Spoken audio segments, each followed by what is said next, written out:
ಪ್ರಮುಖ ಯುದ್ಧಗಳು ಮತ್ತು ಒಪ್ಪಂದಗಳು. ಆಂಗ್ಲೋ-ಮೈಸೂರು ಯುದ್ಧಗಳು. ಮೊದಲನೇ ಆಂಗ್ಲೋ-ಮೈಸೂರು ಯುದ್ಧ.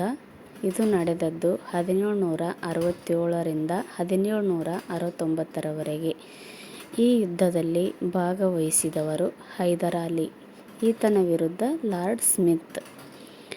ಈ ಯುದ್ಧಕ್ಕೆ ಪ್ರಮುಖ ಕಾರಣಗಳು: ಪ್ರಬಲವಾಗಿ ಬೆಳೆಯುತ್ತಿದ್ದ ಹೈದರನನ್ನು ಮಟ್ಟಹಾಕುವುದು ಬ್ರಿಟಿಷರ ಮುಖ್ಯ ಧ್ಯೇಯವಾಗಿತ್ತು. 1766 ಹೈದರಾಲಿ ಮಲಬಾರನ್ನು ವಶಪಡಿಸಿಕೊಂಡಿದ್ದು ಬ್ರಿಟಿಷರ ತೀವ್ರ ಅಸಮಾಧಾನಕ್ಕೆ ಕಾರಣವಾಯಿತು. ಈ ಯುದ್ಧದಿಂದಾದ ಒಪ್ಪಂದ ಮದ್ರಾಸ್ ಒಪ್ಪಂದವಾಯಿತು.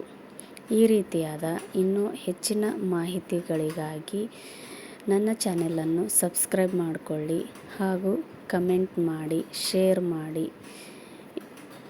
Thank you.